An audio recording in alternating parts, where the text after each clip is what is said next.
Okay, we are live. Thank you.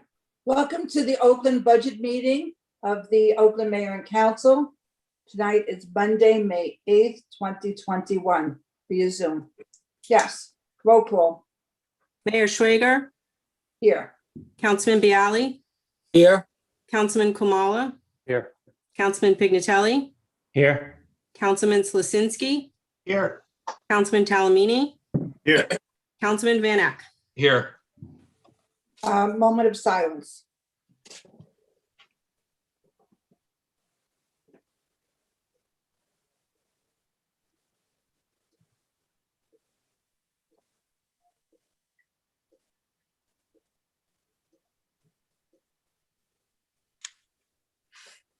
Thank you.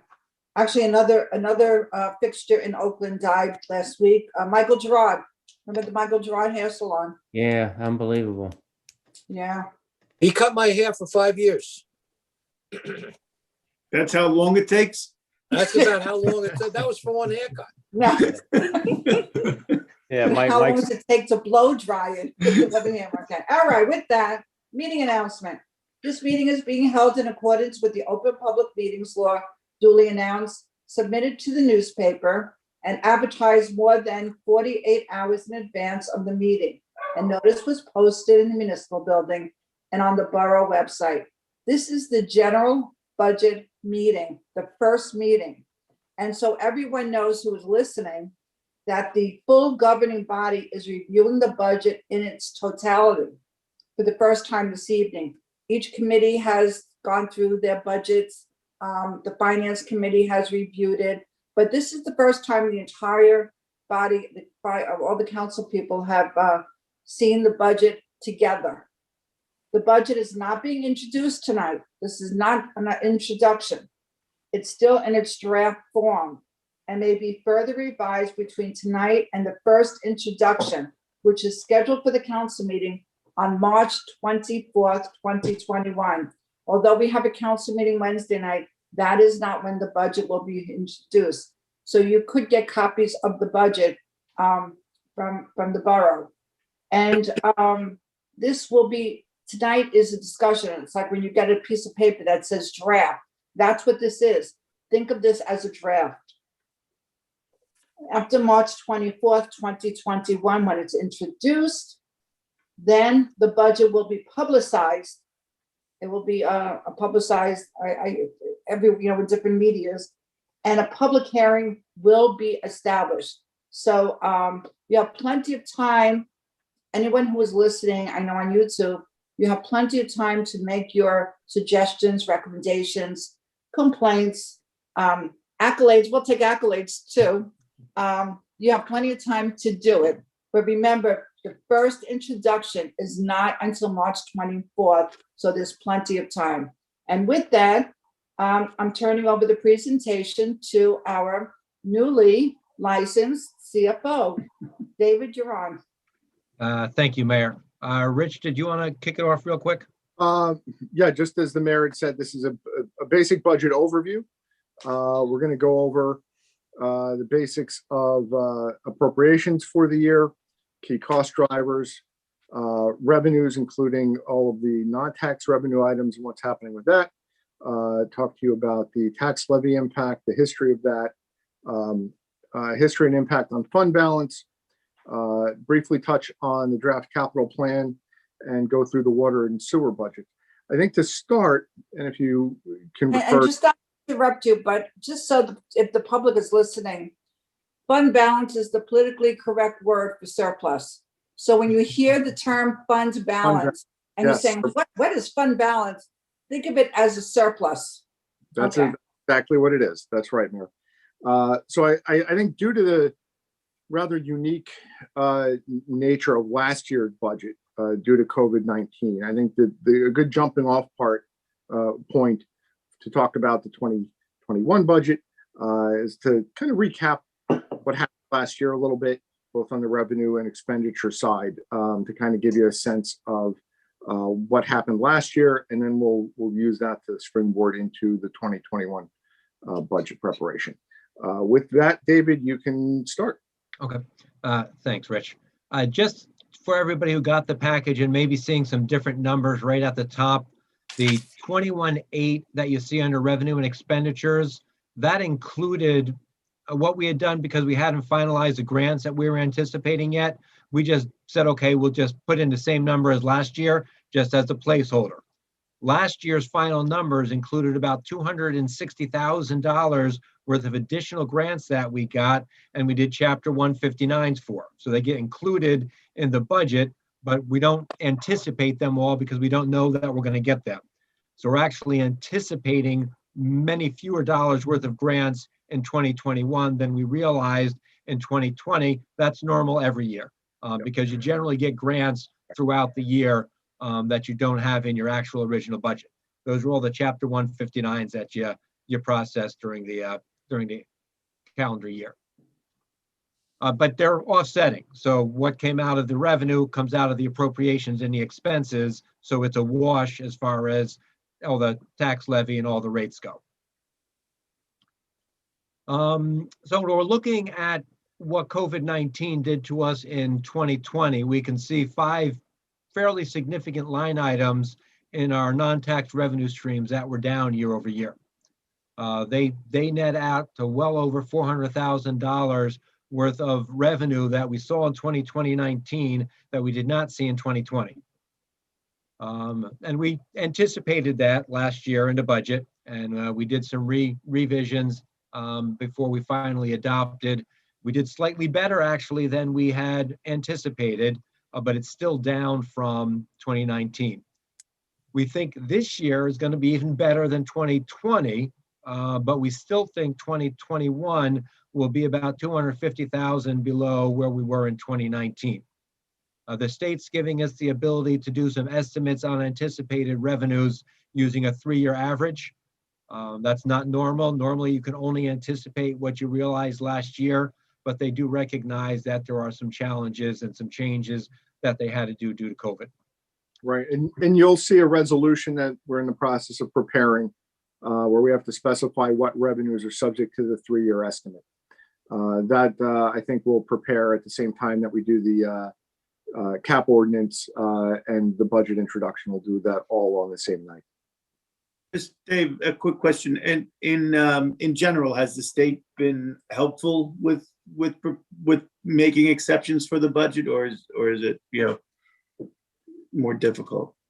I know they've outlined, and they did this quite a while ago, where they said, okay, we understand how we normally do anticipated revenues, and they said we'll let you use a 3-year average. So they kind of put that out there very early in the budget process.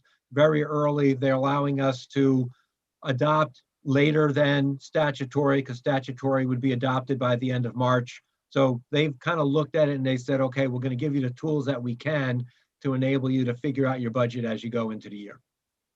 Okay, thank you. On the expense side of COVID-19, there's a couple different lines that we want to talk about before we get into some of the details. First off, the state allowed us to use our storm emergency reserves to do some spending for any COVID-related items.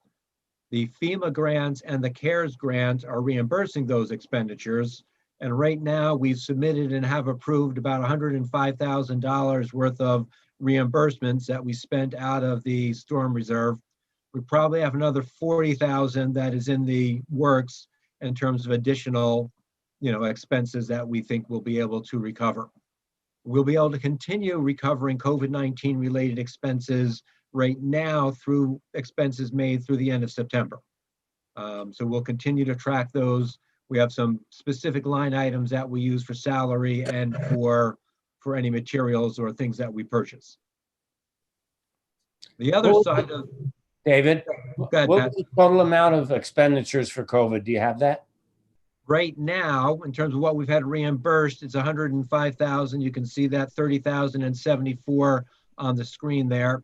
There's another 43,000 in terms of stuff that we've appropriated or spent and haven't had approved reimbursement yet, but they're all for items that we've had reimbursed for in the past. So we expended about 140,000? Yes, sir. Well, yeah, closer to about 150, but yeah. Thank you. The other impact that COVID had on us in 2020 was that for, we'll call it 3 months, we weren't here. You know, we were virtually working. The police and public works were on split shifts with not everybody working. We also had department heads that weren't sure what was going to happen long-term with COVID, and they all did a really good job of not spending any money that wasn't absolutely critically necessary. So 2020 is not a good indicator of what our expenses are going to be in a normal year.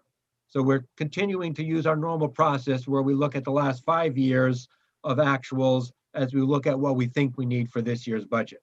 So just to kind of proceed carefully as we're looking at this, Yep. 2020 is not a direct indicator of what we think we'll see in 2021. In the budget package, the detailed one, you'll see 4 years of actuals, you'll see 4 years of projections. When we're looking at the budget, we look at the current year impact, future year impacts. We look at all our contractual obligations, and we look at what we call targeted expense reductions, where we know we're taking specific action to reduce expenses, and we pull those budgets down accordingly.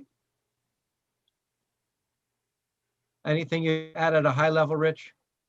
Nope, I think that's good, David. And if no questions here, I will go ahead and jump to. I think Davis froze.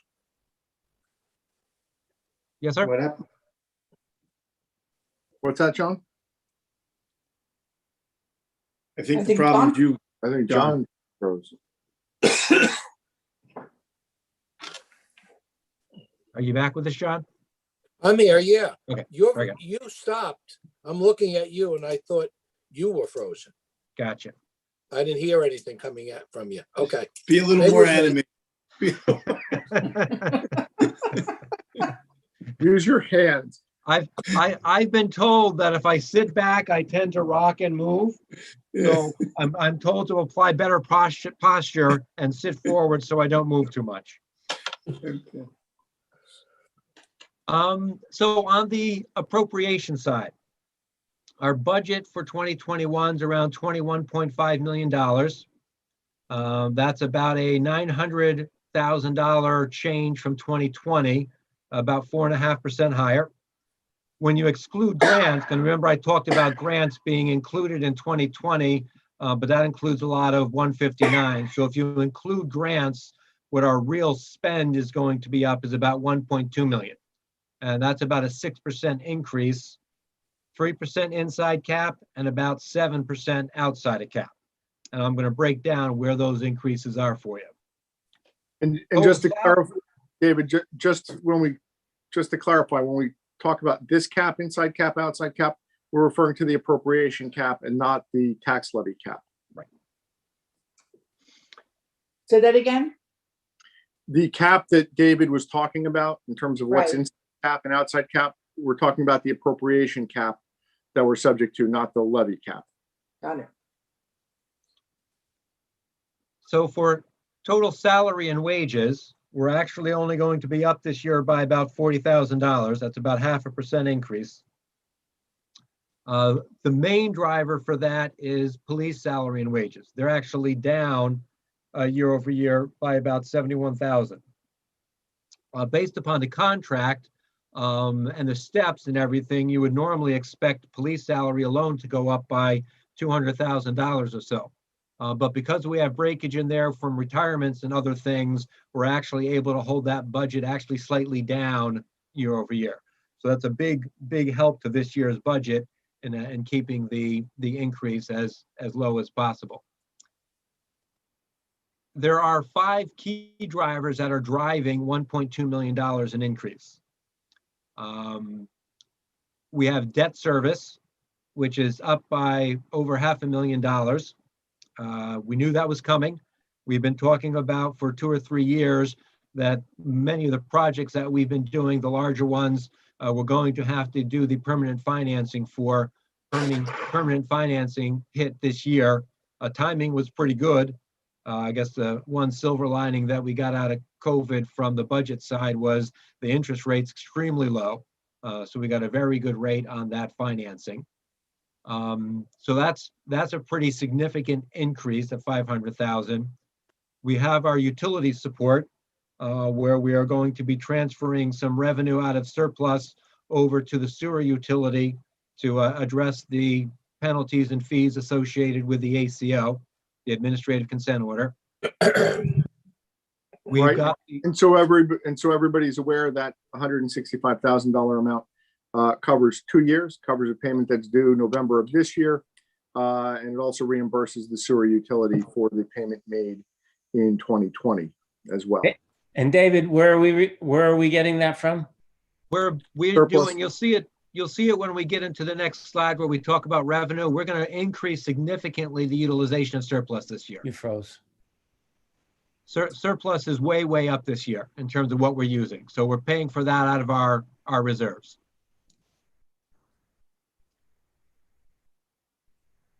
The county has ordered a reassessment. So that's a $250,000 So increase. we have to do that this year? I thought they were giving us time because of the pandemic. They That was did. last year. It was originally ordered last year and it was Oh. delayed a year. So we do have to do it this year. I am working with the tax assessor to get an RFP out for those services. We do project about a $250,000 cost. Now, if you recall, when this came up last year, we talked about instituting a rolling reassessment program. Right. That annual cost is about $50,000. So when you look at the budget appropriation spreadsheets, you're going to see that $250,000 cost split. There's one line item for $200,000 for reassessment costs. That's kind of a one-time cost, and that's backed by use of surplus. And then there will be a recurring cost every year of about $50,000.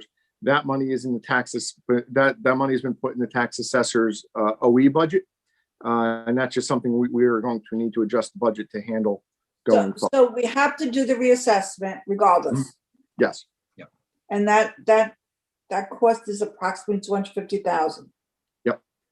So the presentation that Scott made last year regarding that, if you remember, he thought that, as you said, we go into a rolling reassessment going forward.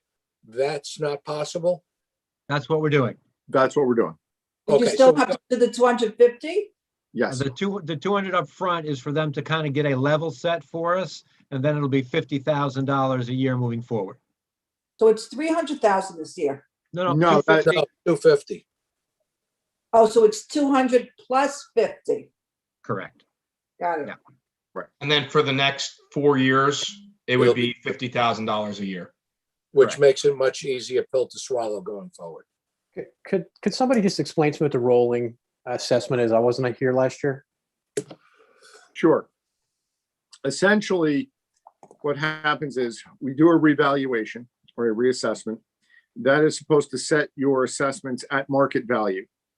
And then every year, if you're familiar with the term equalized assessed value, there's an equalization ratio that is applied to your assessments.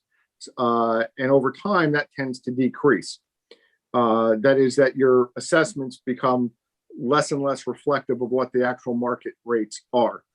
So when you hit 80% of assessed value to market rate, the county will normally order you to do a reassessment. That's where we are now. And that's to bring those assessments that are at about 80%, give or take, back up to 100%.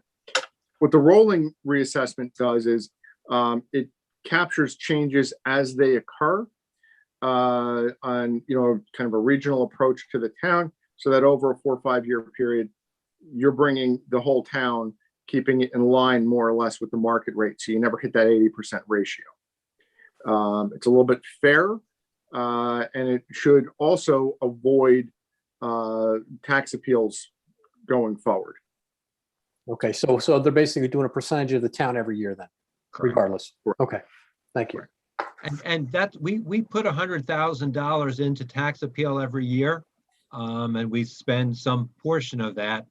It's possible, if this goes well and the reval rolling does what it's supposed to, we may be able to pay for the rolling reval of 50,000 by reducing our tax appeal money. But we'll have to see over time how reflective of it is, and does it reduce those tax appeals?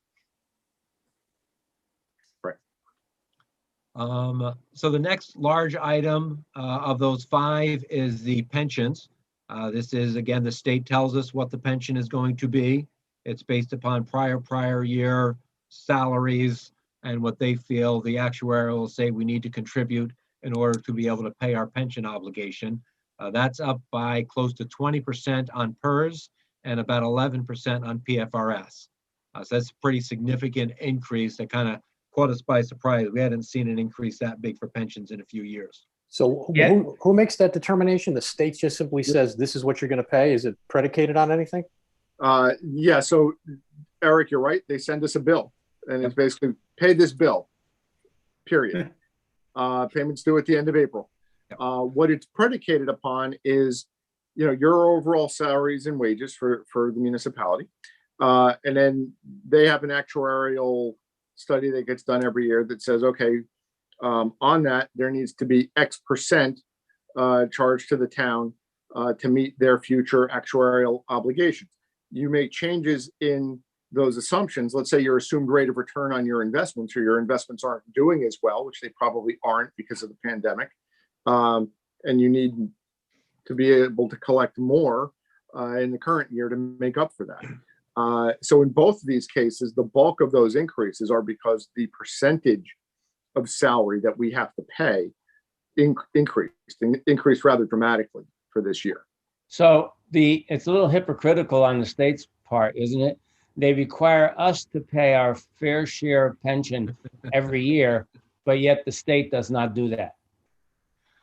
The state has Correct. not in many years. This year in the governor's budget, it is fully funded, the pension obligation, even at the state level for Right. for But the point 2021. the point I'm making is the local pension contribution is made every year because Yes. the state makes us do it. Yep. But yet the state doesn't do it themselves for state employees. That's correct. Do Yeah. as I say, not as I do. So how much more is this year as opposed, so this is 170,000 more than last year? That's Yep. correct. And what was it the year before, if you don't mind me asking, back of the envelope? Give me 1 second. Okay. So while he's looking up that number, I'll just cover a couple more items. Solid waste, we think, is going to go up. The contract's up for renewal this year. Talking to the contractors, talking to what other towns are seeing in terms of increases, we think we're going to see about $150,000 increase. We hope that's enough to cover. But we'll continue to manage that as we have to for the next contract. For solid waste, that increase, David, would be based on us maintaining the exact service we currently have. That's correct. So if the council opted to reduce a day, make it seasonal, do something to maybe have some savings, there would be a chance we wouldn't see that increase, or we could avoid having an increase like that. That's a possibility. Well, let me finish up on the pension issue, and I'll go into more solid waste. So Eric, rough number, our PERS and PFRS amounts last year was about $1.3 million. Okay. It's going up to about 1.47 for this year. Wow, that's big. Okay. The solid yeah. waste- Oh, Right. So on solid waste, does that include recycling? it includes recycling collection. Okay, not disposal. Doesn't include garbage disposal. When we say solid waste there, we're just referring to our collection costs. You're all aware of what's been happening in the market with players leaving, lack of competition, increased pressures due to escalating wages and the like. That's why we felt that, putting in an extra 10% this year was prudent based on what we're hearing from other towns, based on what our experience was in the last contract as well. But to Grant's point, and I should say that we may not know exactly what those costs are by the time of budget adoption. All right. So this may be more of an issue for a way to cut costs in a subsequent budget year. But certainly if you change your service level, it would mitigate some of the cost increase or actually have an actual dollar decrease. And that's we're going to be bidding it out with multiple service level options. So you'll be able to see that pricing and have that to inform your decision making. I caution you, what's happened in the past and what I would expect again is, let's say you go from twice a week to once a week, you're not going to see a 50% reduction. The reduction will be, dramatically less than that. That's not to say that it's not something you want to consider, but just so that you're aware, it's not kind of a straight line correlation between the two. Because there's as much volume being picked up on that one time as it would have been on the 2 times. Correct. So Rich, just a question then, do you expect that there's going to be more than one person answering the bid, or is this pretty much price fixed at this point? I don't know. I can tell you that we are doing everything we can to try to attract other bidders. Whether or not anybody responds, I don't know. I don't know. We've tried them, the flow area mayors, we tried that. Yep. Northwest Mayors Group has tried that. And we all get the same. Yeah, orders that we start with. we also went out of state, right, Rich, with our bids and still got nothing from Yeah. Westchester County or nothing like Yeah. nothing came back positive. But we are working in the first quarter off of the last quarter of 2020, the same numbers. So the first quarter, we're not getting an increase. Correct. So realistically, even if you put it out for bid, nothing's changing. Except the price. Except the price. Right. That was Yeah. good, Russ. So it just keeps going up, and because there's no competitive bidding, we're just basically stuck with what we have then. Yeah. we had probably a good 7-8 year run where costs actually decreased and rather dramatically. And then the last 3 or 4, they just have skyrocketed upward. Okay. And didn't at one point, wasn't the Attorney General looking into this, or somebody from the state trying to see if this was price fixing? Alluding to what the mayor had indicated, I think it was us, Franklin Lakes, Saddle River. Yeah, The whole Northwest Mayors Group. We wrote letters, we contacted them, We let the state know what was going on. Asked as them if the state didn't know. it is on the radar screen to some extent. It's a survey question on the best practice inventory. They are looking to gather data on that lack of competition, but I haven't seen anything beyond that coming out from the state. Thank you. The other items, if we look at everything else that is in our other expenses, they're actually going down by about $80,000. The major items that are changing either up and down, you can see bottom right, IT is going up. Some of that's from moving expenses out of fire and police lines into a general information tech line. LoSAP's up a little bit. There's some things we have to do around floodplain management, survey response with engineering. And then you can see some tactical things we've been able to do to reduce costs on the other side. Why is shade tree going up? I'm sorry. Shade tree. That is for additional tree planting based on the amount of Okay. revenue that was collected last year. Got So it. there's actually an offset on the revenue side for that. Got it. For electricity, we've got the direct energy programs we're doing to reduce our spend. Telephone, we've been doing some work around reducing our costs with our provider. Those are real true savings in terms of spending less money.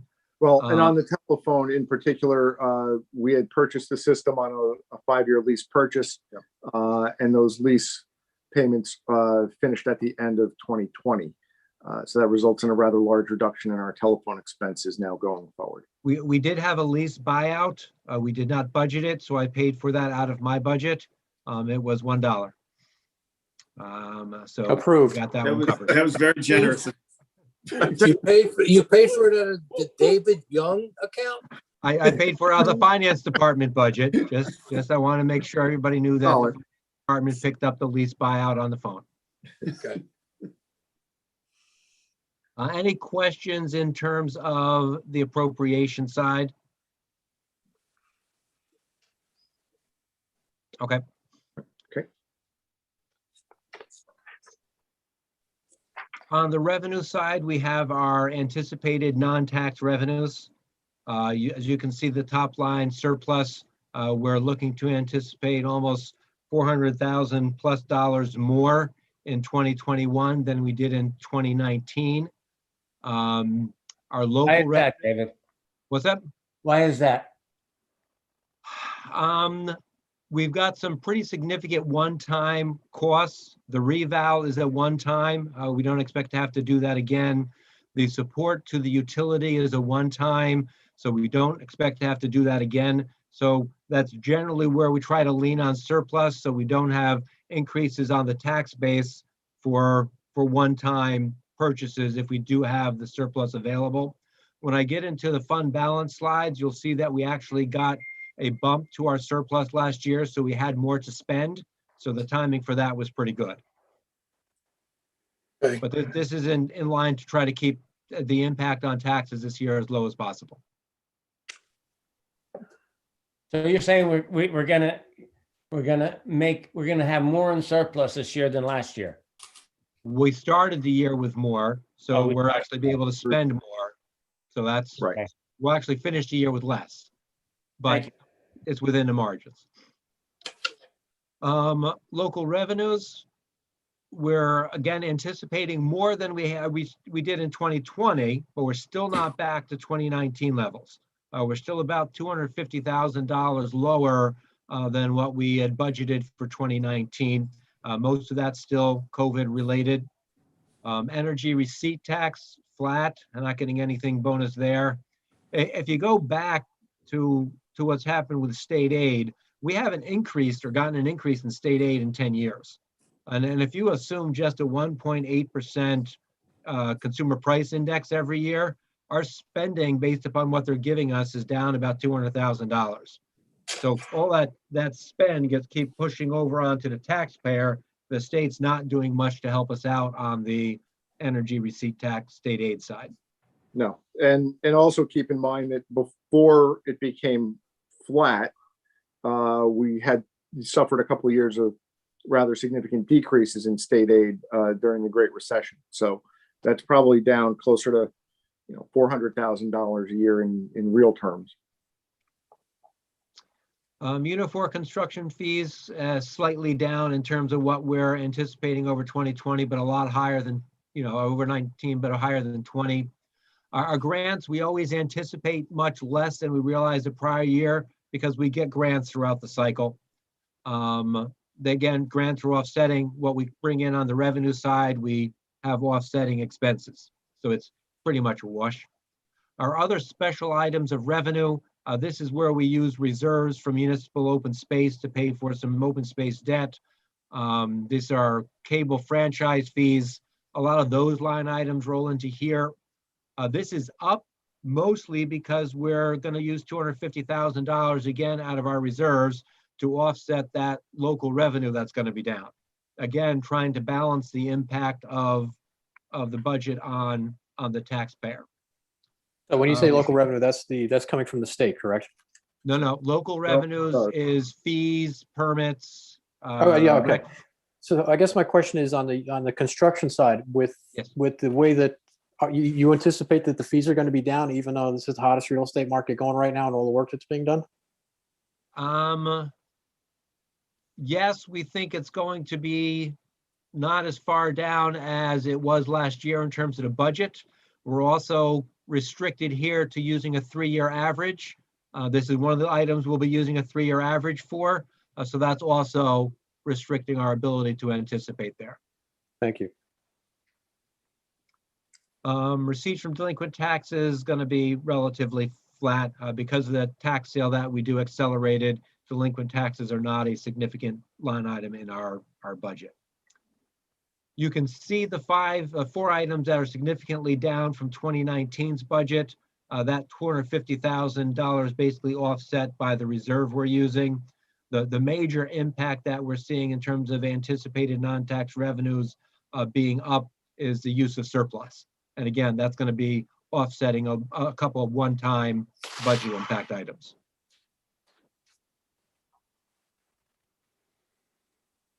Questions on non-tax? Dave, did you raise the revenue, raise the reserve for non-paid taxes to, what is the number now? Revenue- Yes. The reserve for uncollected taxes went up by a little bit. So I think it went up by around 10 or 15,000, just keeping pace with the increase in the tax levies. So what was the number for this year? This year's, you have that, Rich? 495?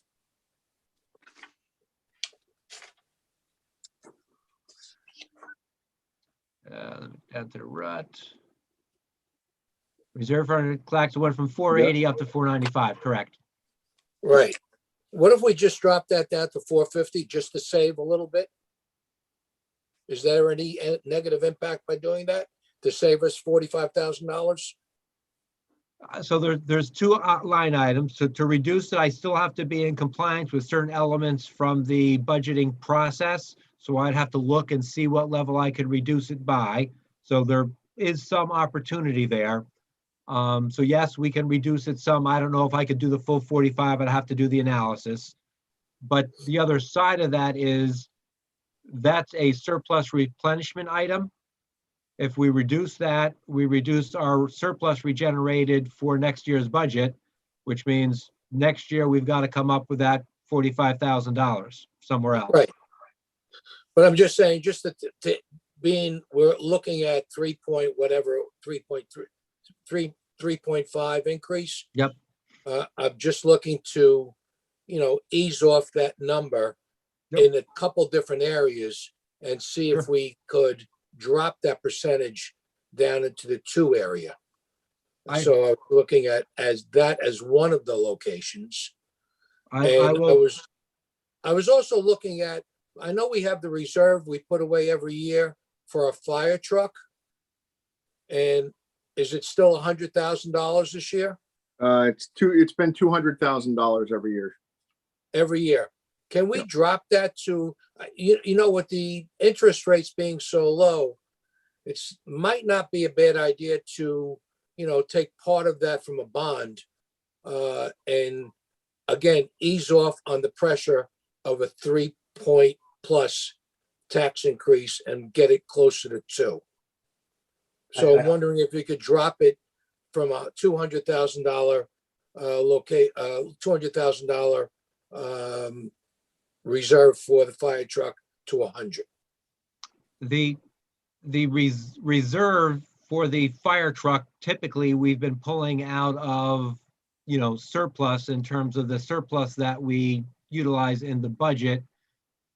We have about 1.5 million in other debts. So we would still have significant other things that we could then apply that surplus to, as opposed to generating additional debt on the budget. But we can run those numbers and pull that out and see what the impact's going to be. But to take off on what John was just saying, Mhm.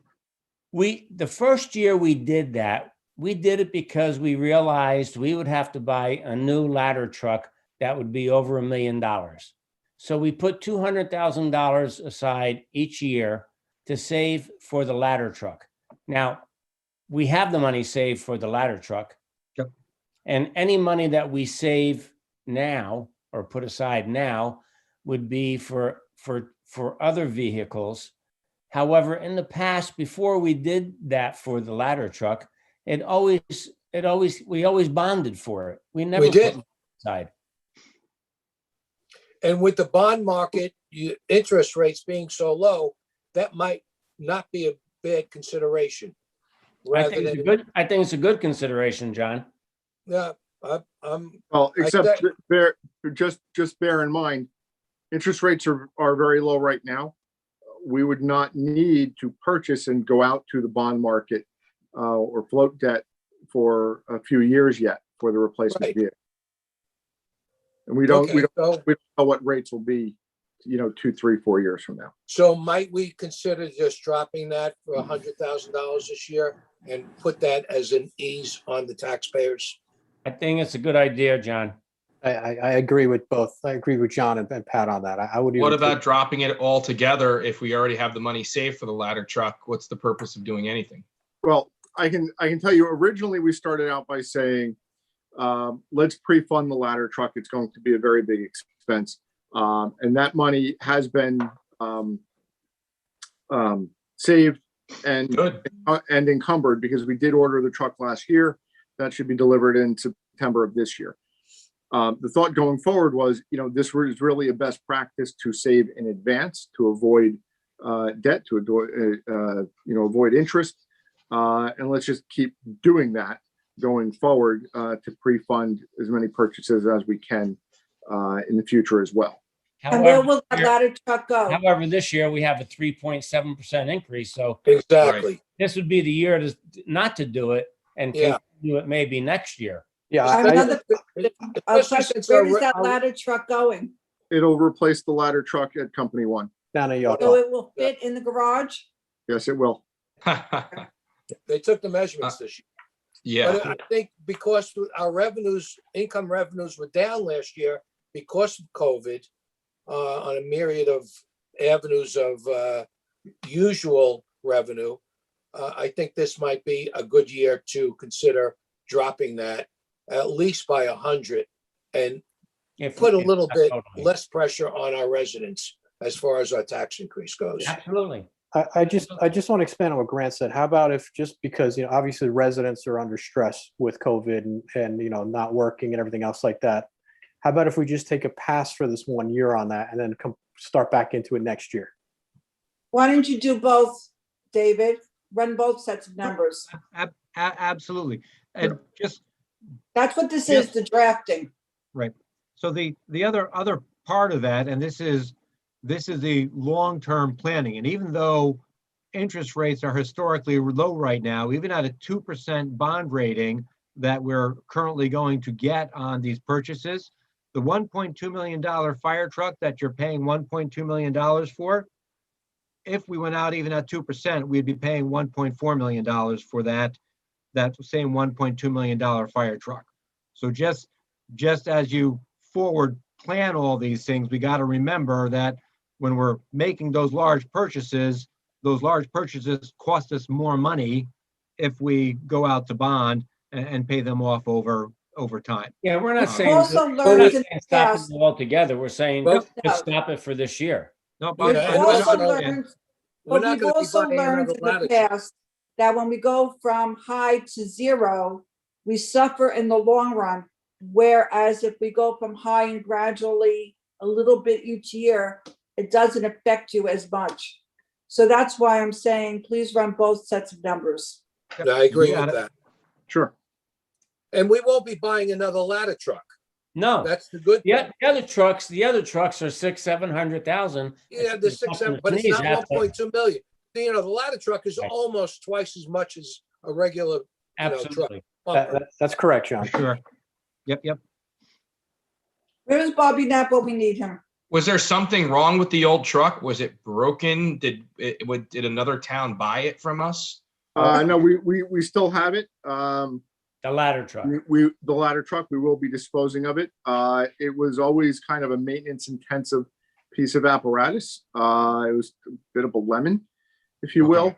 No, we're selling it. It's a wonderful. It's wonderful. Um, We haven't had any problems with it, and we get 29 miles to a gallon. So why don't we take the money that we sell it for and put that in reserve for a future engine? Yeah, I don't That was really Jack. know what we're going to get for it at this point, but point You got to get something for it. We're not going to give it away for nothing. I mean, to me, that sounds like a compromise for this year, is that if we're selling this truck, that whatever we get for it would go in the reserve, and then we skip the $200,000 for 2021 Well, budget. David's gonna run both sets of Yep. numbers and we haven't sold the truck yet. I agree. Run Just both sets of numbers just to make sure we know what we're talking about. We're not just Absolutely. playing with numbers in the air.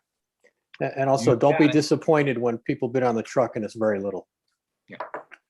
Well, it's $1 million truck. I mean, I know we're not going to get $1 million. We're not going to get a half, but we should get 50,000, I would think, 100,000. something like that. I was telling Richard that I was on Algonquin Trail the other day, and there was a fire truck in the driveway of Yeah. someone's house. Yeah. And Richard said he bought it for his own use. Yeah. With it. Yes, I worked with an engineer who was a volunteer fireman in North Eldon, and he bought one of the old engines and kept it in his driveway. Why? They're If- collectibles. They're collectibles. Oh, That's one of our old engines that one of our members bought. Yeah, it's an Oakland fire truck. Wow, oh, that's pretty cool. Sure beats a Hess truck. those were pretty good. Don't knock it, Grant. My sons all had those as trucks. Yeah. 3 miles to the gallon. I have 40 of them. That's trucks. Yeah. Okay, David, Or my next. son does. they're probably worth more than the ladder truck is when we sell it. Oh, only if they're in the original packaging, never been opened. Okay, Okay, David. So fund balance, just in terms of the history, it's been a pretty good one. The Surplus, AKA surplus, surplus. fund Yeah, surplus. balance. The borough made a good effort to increase the available fund balance to deal with increase in utilization of surplus in the budget, as well as making sure we have appropriate reserves per your surplus policy. By the end of 2017, we got to 4.5 million. We've stayed there pretty consistently through the end of 18 and 19, which means we're using about what we're replenishing. So that's a good place to be if you're at the right level. As you can see, 2020, we ended up a little bit higher. That increase was because we canceled an appropriation for a note payment because the serial bond happened before the payment was due. So we had about a $260,000 note payment we didn't have to make. And that we canceled it, that went right to surplus. So it's a good thing we have $260,000 more surplus this year because we're going to use about 400,000 more in the budget. So we look forward, we think that the end of 2021, our total surplus number will be down to about 4.4, a little bit lower than the 4.5 we've been at, but still in very good shape, well within our surplus policy. So are we funding the reserve?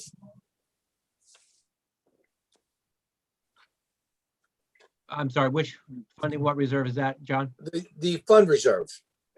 The Oh, yeah, surplus. Surplus. that's automatic. We replenish that at the end of the year. The budget pushes excess revenue and prior year appropriations into reserve. Okay, and it's definitely necessary this year. Yeah.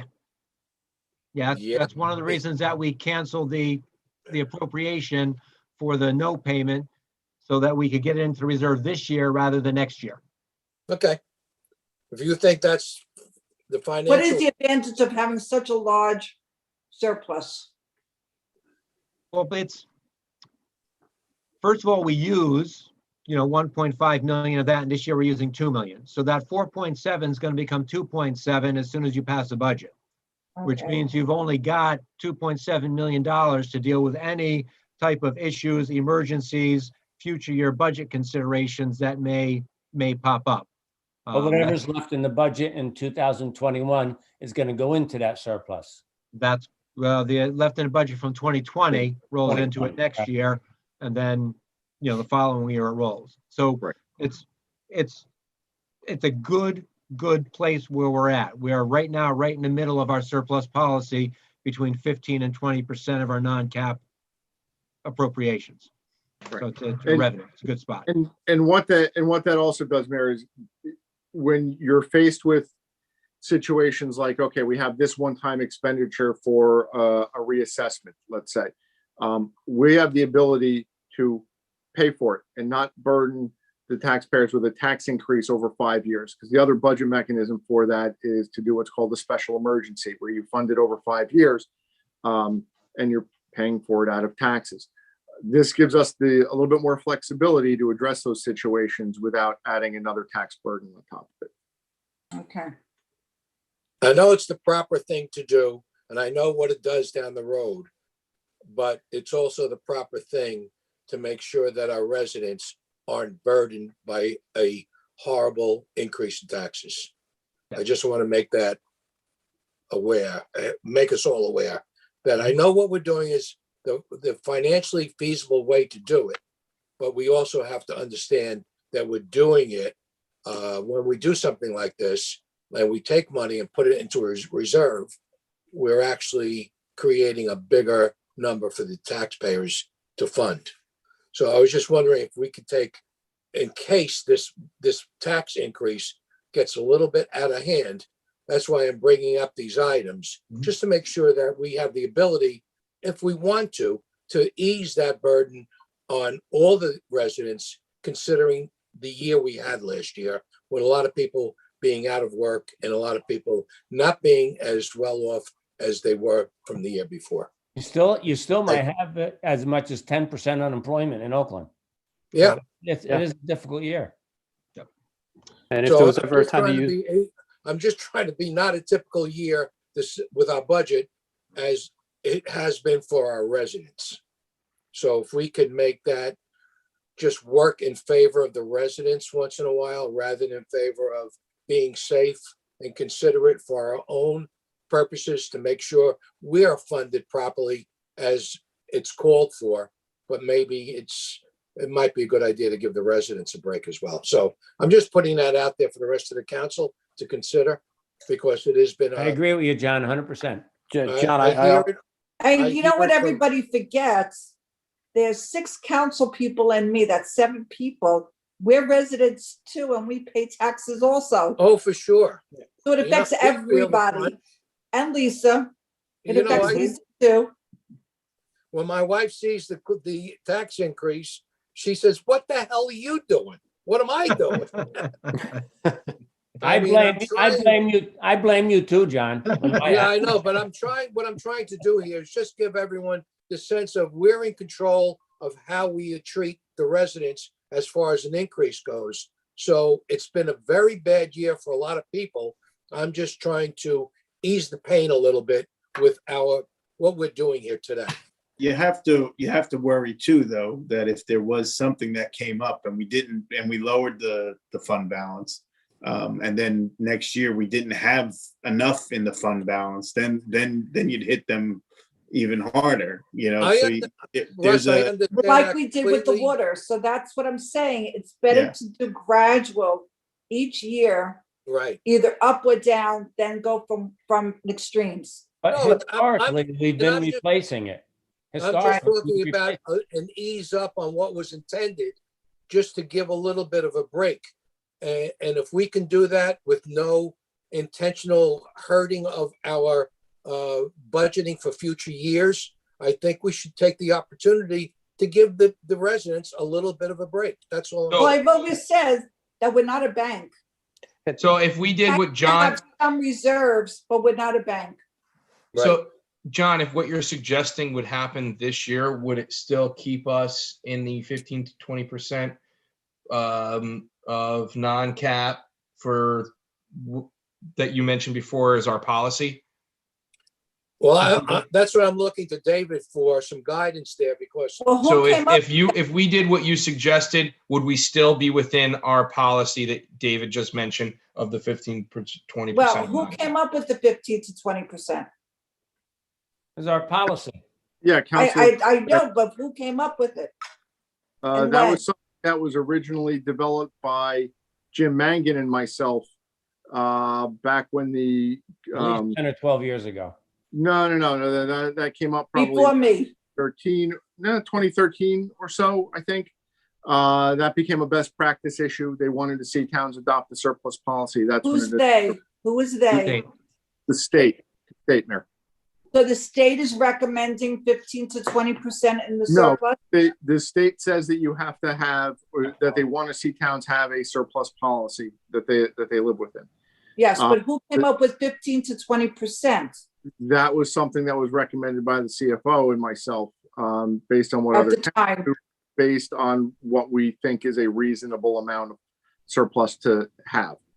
So We- if one we talked year, about- we did 12%, You're Or going to 10 have, in or 10 subsequent- instead of 15 to 20, 10 to 15. And you're that's- going to have an issue over tax increases in subsequent years by doing that. Let me, how about if we do it this way? How about if we back out, as Grant identified, and John, the 200,000 for the truck, okay? And then you take a look at the fund balance and come up with a number that the CFO feels comfortable with if we had to tap into that as we work some of the numbers. Is that a reasonable expectation? Well, I would like to see it all. I'd like to see refilling the surplus, maybe now with 15 to 20%. And I'd also like to see the fire truck from 0 to 100,000. Mhm. And we're not finished yet.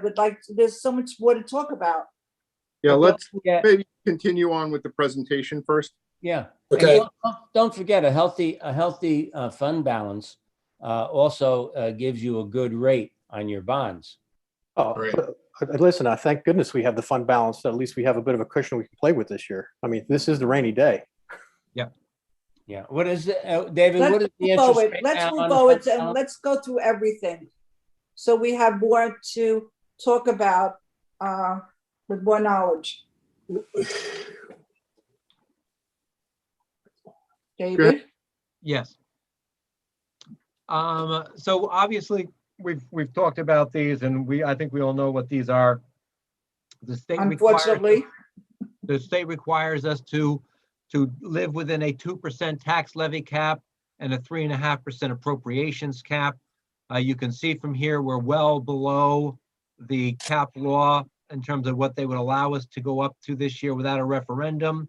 We haven't touched our bank for either tax or appropriation. The average net impact currently with the current budget is $107 per average household. That's a 3.5% increase. When we started looking at the impact of debt a couple of years ago, when we anticipated that 20 and 21 would be larger than normal impacts, we had projected a 3.7, so we're coming in slightly below that, but roughly where we thought we would be for this year. And you can see going forward what we're projecting based upon the known costs that we have in the budget. all right, Now- so David, you said 107 per household, based on what median price? 415,000. Yep. Over the last 11 years, the borough has done about a 1.5% increase on average. And And that that- includes the 4 this year, last year, and the 3.5 this year. So over the long term, I think the borough's done a really good job of managing that at the right level in terms of a tax increase. The Last year, problem, I'm sorry. last year we had said, we were thinking like a 7, right? And then we split it in half over the 2 years or something, right? Yeah, what happened is we pushed a bond sale out a year, but we had to make payments on the note, which we normally wouldn't do. So the note payment went a bit higher last year. So that was the increase last year. We didn't make a note payment, for the full bond this year. So some of that rolled into the debt service for 2021 for paying off the bond. So those are how you were able to split it over 2 years. Yeah.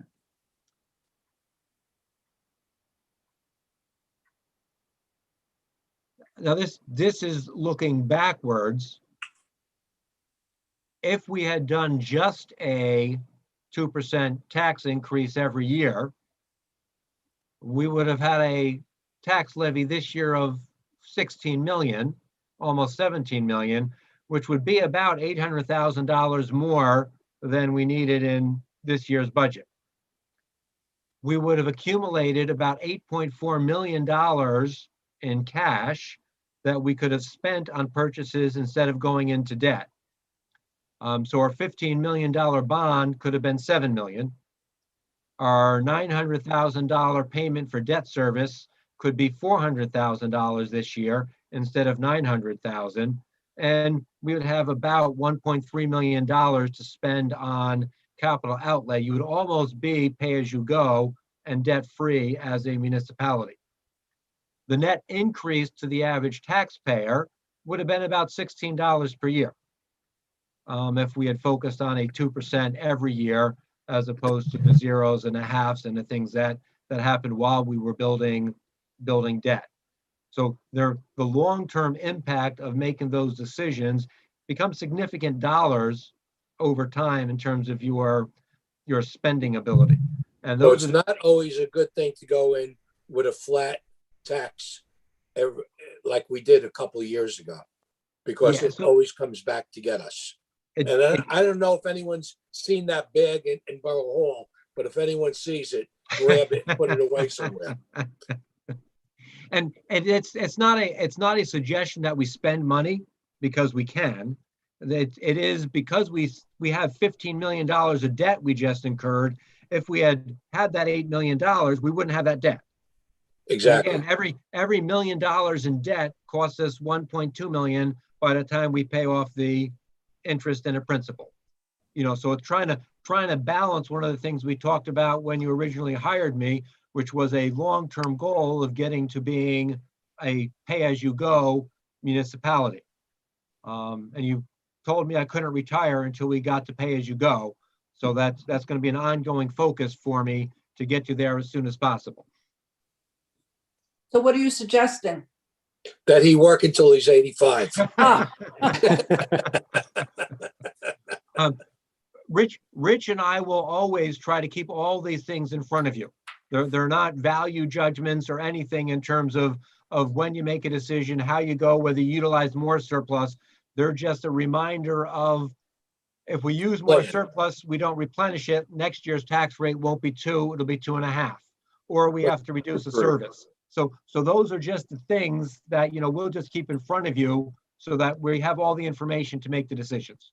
Exactly. but So we can get down to 2 now, can we? We can, yes. Oh, we can. So getting under 3 would be about $85,000 out of the tax levy. So That's if you it? took half of the truck and pushed that off the tax levy, you would be down to 2.9-ish. If you did all 200,000, you would be around 2.2, 2.3, which, is pretty close to, your goal of 2% increase. So What Yeah, if we added the new chief car of 80,000 as well? Would that get us to 2%? and what about the $45,000 we spoke about earlier for the reserve for non-paid taxes, dropping it from 495 to 450? That gives us 45,000. If you can do it. So the combination of those things would get you to 2. That $45,000 comes out of next year's budget. So I'm going to have to ask you for $50,000 more next year, because we're not going to replenish that surplus that the RUT replenishes. So that means that my 2% that I just told you I think we can do in next year's budget is now 2.5, because you've pushed that back in. And if we take away the $200,000 and we put it back into budget next year, now next year's budget is going to be almost 4, because you put $200,000 back into next year's budget that you took out of this year's. So you have to That's- give breakdowns. That's why you got to do the 100 and the 200 break. Yeah, we'll prepare a number of these scenarios for you, so you can see what not only the impact is this year, but what we think that the impact will be on subsequent budgets as well. Exactly. The worst thing though is the next page. We just, a Yep. lot of this we're talking about is kicking the can down the road, really, Yes. So we have to watch that too. I don't because- think so when it comes to the ladder truck, because we just bought one. Exactly. I agree well- with Grant 100%. Well, We're not going to buy again, another ladder truck. I want to just clarify, though, it is not just for the ladder truck. It is ongoing appropriations for additional fire department vehicle replacements. Okay, it's not, I agree. not Rich, like I we're, agree not like we're 100%. asking you to save, it's not like we're asking you to save now for a truck that we're going to replace 20 years from now. I don't have it in front of me, but the next vehicle is slated for purchase probably in 3-4 years. Yep. So Which vehicle? It's about saving for that. I believe it's one of the pumpers. Is One it of the another lemon? Not that I know of, no, but I'm just saying again. So why do we need to replace it in 3 years? again, I'm just saying that conceptually, the thought was, hey, we have this money, just keep doing that, and we can avoid incurring debt for future vehicle replacements related to the fire department. Right, it was A a lot of the pay-as-you-go equipment program. times out too, Grant. So, Right. so, they're required to replace stuff, and if you don't replace it, then you have to maintain it even more, and you spend more money maintaining the vehicle than it would to get a new one. And that's what you have to do. You have to stay in front of that curve, as Russell just pointed out. So your increased investment in an old truck doesn't become burdensome. And that's part of the analysis that should be done to determine whether or not it really needs to be replaced. The fire department has what they consider a 20-year replacement schedule. Does that mean that every vehicle needs to be replaced at 20 years? No, it really doesn't. There's no hard and fast rule about that. It is something where you're going to want to look at the condition, look at the downtime, look at your maintenance costs every year as a way to help inform when that purchase should happen. Maybe, Grant, that's something that we as a finance committee maybe dig into once we get through this budget cycle. sure. And really dig into what is the next Yep. 10 years for fire truck replacement based upon, a lot of different factors rather than just every 20 years it's automatic. Absolutely. And also what you can do there also is reassess all those formations of practical policy that we were put in place 10 years ago and see if it still fits the scenario for 2021 and 22. So some of those policies might be able to be tweaked in the favor of the residents rather than in favor of being safe than sorry. And I know we're not near getting to a point where we're not doing the right thing, because from my point of view, being on the council so long, we've always been overprotective of our surplus and our, putting away the money ahead of time so we're not hit with an enormous bill at the time. So it's always been a good policy, but maybe we could just tweak it down a little bit, especially since everyone in town got tweaked up last year because of COVID. I'm just looking at the scenario we face right now and looking out for the residents. And this is the hard part for you looking out for the residents. You only spend 25% of the much- tax yeah. levy. The other We have very 75% little of the tax, control. yeah, the 75% But- that's going to hit them harder is where the school and the county are, in addition to what Exactly. we do.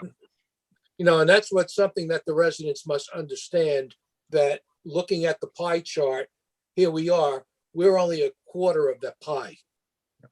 And everyone else contributes to the whole tax levy that Right. everyone pays every year. Right. So we're 25% of your entire tax bill, and there's the rest of it. There's the rest on of it. that pie. And again, look back historically, over the last 11 years, you've increased on average $46. The total bill has been 244, which means your 25% of the tax levy has only been going up by 20%. So the school and the county have significantly outpaced the town in terms of their increases. 66% For the schools, yep. for the schools. Yeah. I hope all the residents that are listening and paying attention hear that. We're Right. trying our best to do what we can to make this process as easy as it can be for each and every So even resident. when there was a zero impact from municipal, we still got it increased in taxes. And the And who problem gets- is, But who gets we blamed are for the it? we are the collection agency for all the So- taxes. So people assume it's all It going from municipal. And we get blamed. Well, I mean, somebody, I think John or somebody from your group back in the day finally sends the pie chart on the tax bill, which is good. So it does educate the people. Right. No, it is. It's a good tool. And if everyone studies that and looks at it and understands that's what your tax bill is. Are we And sending look this at that- out in tax bill? And that blue part is us. That's what we do. Everything else is not us. Everything else is attributed to those other entities. Can we send this out with the tax bill? Yes, It's on it. we sent out charts. We send out everything. It's on it, I believe, every year. Okay, good. Send it out inside a box of blueberry pie, and then everyone will understand. And they'll get a nice pie too. We can't No, afford it's the, just something I want to bring up and keep going and keep our attention on what our purpose is here is to do the right thing for the town in the long run, but also the short run. So anything we can do, especially when we get impacted from, obviously, this whole budget, what we're seeing here is budget made different from normal years because of COVID. Well, it did the same thing to our residents. So just keep that in mind as we go forward. And Dave, you're doing a great job so far, so I appreciate it. Yeah, thank you, John. So at that 200,000, I'll just use that as the number. If we take that out of the tax levy, it cuts the impact to the resident down to 69 from 107.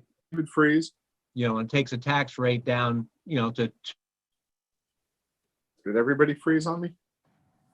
No, Dave just froze. I know that. Yeah, David's frozen now. Somebody put the heater on in his office. I love Zoom. So as we're moving this forward and looking at the dollar amounts, those are kind of the The others aren't much better. Yeah.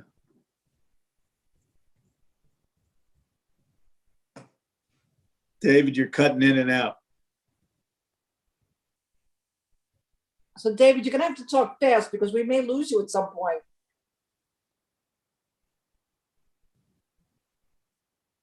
I think we might have lost them.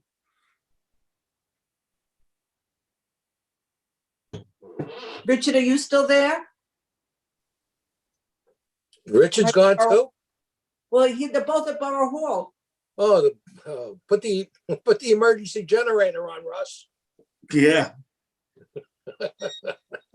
Get the gerbils running.